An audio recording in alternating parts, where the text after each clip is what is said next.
மதி குக்ஸ்லேருந்து மதியோட பொண்ணு பேசுகிறோம்.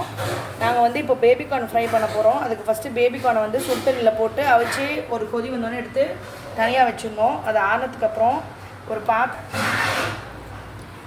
அதுக்கப்புறம் ஒரு பாத்திரத்தில் உப்பு போட்டு கொஞ்சோண்டு டொமேட்டோ சாஸ் ஊற்றிக்கணும். ஊற்றுனீங்கன்னா அது நல்லாயிருக்கும். அது டொமேட்டோ சாஸ் ஊற்றிட்டு அதுக்கப்புறமா கொஞ்சோண்டு இஞ்சி பூண்டு பேஸ்ட் போடணும். இஞ்சி பூண்டு பேஸ்ட் எவ்வளோ எடுத்தீங்களோ அதுக்கு தகுந்த மாதிரி இஞ்சி பூண்டு பேஸ்ட்டு, கொஞ்சோண்டு மஞ்சள் தூள் போடணும். மிளகாத்தூள் உங்கள் காரத்துக்கு தகுந்த மாதிரி கொஞ்சம் போட்டுக்கங்க. நான் தான் போடுறேன், நீங்கள் வேணால் வெறும் மிளகாத்தூள் கூட போட்டுக்கலாம். இது எல்லாத்தையும் மிக்ஸ் பண்ணிட்டு கொஞ்சம் லைட்டாக தண்ணி தெளிச்சிக்கணும். தண்ணி தெளித்து நல்லா மிக்ஸ் பண்ணிட்டு இந்த வேக வச்ச பேபிகார்னை வந்து இதில் போட்டு மிக்ஸ் பண்ணிக்கணும். மிக்ஸ் பண்ணிட்டு நல்லா கலந்து விட்டுக்கணும். கலந்து விட்டுட்டு நல்லா அதை வந்து ஒரு 1/2 hour நல்லா மேரினேட் பண்ணுறதுக்கு என்ன பண்ணணும், நீங்கள் ஃப்ரிட்ஜில் வச்சிடும். இது கூட கொஞ்சோண்டு நீங்கள் வந்து அரிசி மாவு ஆட் பண்ணிக்கணும். நான் அதில் ஆட் பண்ணல, நீங்கள் வேணுன்னா ஆட் பண்ணிக்கணும். ஓகே, அரிசி மாவு ஆட் பண்ணுறதுனால கொஞ்சம் உங்களுக்கு கிறிஸ்பி ஆகும். ஸோ பார்த்திங்கன்னா இது வந்து 1/2 hour மேலே நல்லா ஊற வச்சாச்சு. இப்போ நம்ம இதை எடுத்து ஃப்ரை தான் பண்ண போகிறோம். ஸோ ஃப்ரை பண்ணுறதுக்கு பார்த்திங்கன்னா இந்த மாதிரி ஒரு கல் எடுத்துக்கோங்க. ஸோ நம்ம வந்து கேஸ் அடுப்பை பற்ற வச்சுட்டு கல் சூடாகணுன்னே நம்ம எண்ணெய் ஊற்றிக்கலாம். ஸோ இப்போ பேன் வந்து நல்லா ஹீட் ஆயிடுச்சு. ஸோ இப்போ நம்ம வந்து ஆயில் கொஞ்சம் ஊற்றிக்கலாம். ஓகே, இப்போ வந்து நீங்கள் இது நல்லா இந்த மாதிரி ரொட்டேட் பண்ணி விட்டுக்கோங்க. அப்போ தான் எல்லா இடத்துக்குமே போகும் இந்த ஆயில் நம்மளுக்கு. ஸோ இப்போ வந்து பேன் நல்லா சூடாகி நம்ம எண்ணெய் ஊற்றினதுக்கப்புறம் ஆயில் கொஞ்சம் ஹீட் ஆகும். ஸோ அந்த மாதிரி இடத்துல தான் நம்ம வந்து இந்த பேபிகார்னை ப்ளேஸ் பண்ண போகிறோம். ஸோ இப்போ வந்து நம்ம எல்லாமே போட்டு முடிச்சதுக்கப்புறம் நம்ம வந்து ஸ்டவ்வை வந்து சிம்மில் வச்சுக்கிறோம். ஹையில் வச்சிங்கன்னா இப்படி வந்து நம்ம எல்லாத்தையும் போட்டு முடிச்சிடணும்.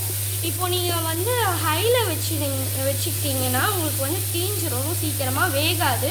ஸோ அதனால் நீங்கள் சிம்லேயே வச்சு குக் பண்ணுங்கள். ஒரு சைடு வெந்தோடனே நீங்கள் வந்து என்ன பண்ணுங்கள், திருப்பி போட்டுக்கோங்க.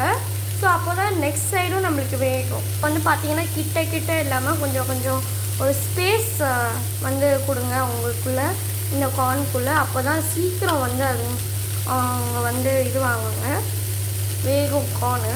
உங்களுக்கு வந்து இந்த கார்ன் வந்து ஸ்டிக் ஆகுற மாதிரி இருந்துச்சுன்னா பேனில் கொஞ்சம் லைட்டாக எண்ணெய் ஊற்றுங்க. ரொம்ப ஊற்றிட்டிங்கன்னா ரொம்ப ஆயிலி ஆகிடும் அப்புறம். ஸோ ஆயில் ஊற்றினதுக்கு பிறகு இந்த மாதிரி கிண்டி விடணும்.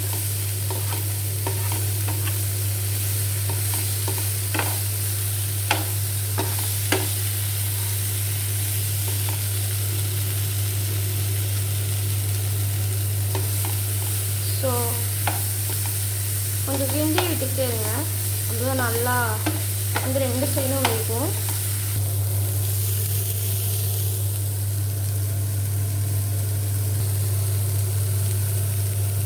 அடுப்பு வந்து சிம்லேயே வச்சுருங்க. அப்போ தான் உங்களுக்கு வந்து அது நல்லா குக் ஆகும் இல்லை. ஸோ இந்த மாதிரி ஸ்பேஸ் கொடுத்தா தான் அது வந்து ஃபஸ்ட்டு வேகும் நல்லா உள்ள. இல்லாட்டி உங்களுக்கு கன்ஜஸ்டடாக இருந்துச்சுன்னா ரொம்ப டைம் ஆகும். இப்போ பார்த்தீங்கன்னா இப்போ வந்து உங்களுக்கு வந்து பேனே ட்ரையாக இருக்கிறது தெரியும். ஸோ இந்த மாதிரி நேரத்தில் தான் நீங்கள் என்ன பண்ணணும்னா லைட்டாக இந்த மிடில் தான் கொஞ்சம் எண்ணெய் ஊற்றணும். எண்ணெய் ஊற்றி நெக்ஸ்ட் என்ன பண்ணணும்னு பார்த்தீங்கன்னா இந்த மாதிரி வதக்கணும். அப்போ தான் உங்களுக்கு வந்து எல்லா கால்லையும் வந்து அந்த எண்ணெய் வந்து ஏறும். இல்லை சிலதுலேயே சில இதில் வந்து ஏறாது.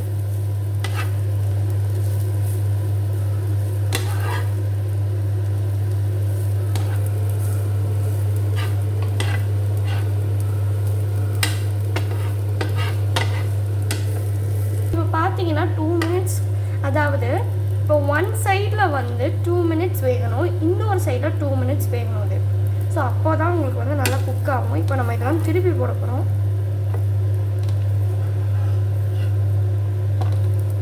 ஸோ பாருங்கள், இதுதான் இந்த ஒன் சைட் கலர்லாம் இப்படி தான் இருக்கும். இந்த மாதிரி இந்த கார்ன் ஸ்லைஸ் மாதிரி. ஸோ இதை வந்து ஒன் சைடு இப்போ நம்ம திருப்பி போட்டதுனால இந்த சைடு வந்திருக்கு. ஸோ இதை வந்து கொஞ்சம் வேகணும், அதாவது இந்த சைடு கொஞ்சம், அதோட பின்னாடி சைடு. ஸோ இப்போ பார்த்தீங்கன்னா 2 minutes ஆகிடுச்சு இந்த சைடு. ஸோ நெக்ஸ்ட்டு வந்து இது நம்மளுக்கு நல்லாவே வெந்துருச்சு. இந்த 2 சைடும் ஒரு 2 minutes வச்சதுனால 4 minutes ரொம்ப நல்லா ஆயிடுச்சு. ஸோ இப்போ வந்து இதை நம்ம வந்து வேறு பிளேட்டில் ட்ரான்ஸ்ஃபர் பண்ணணும்.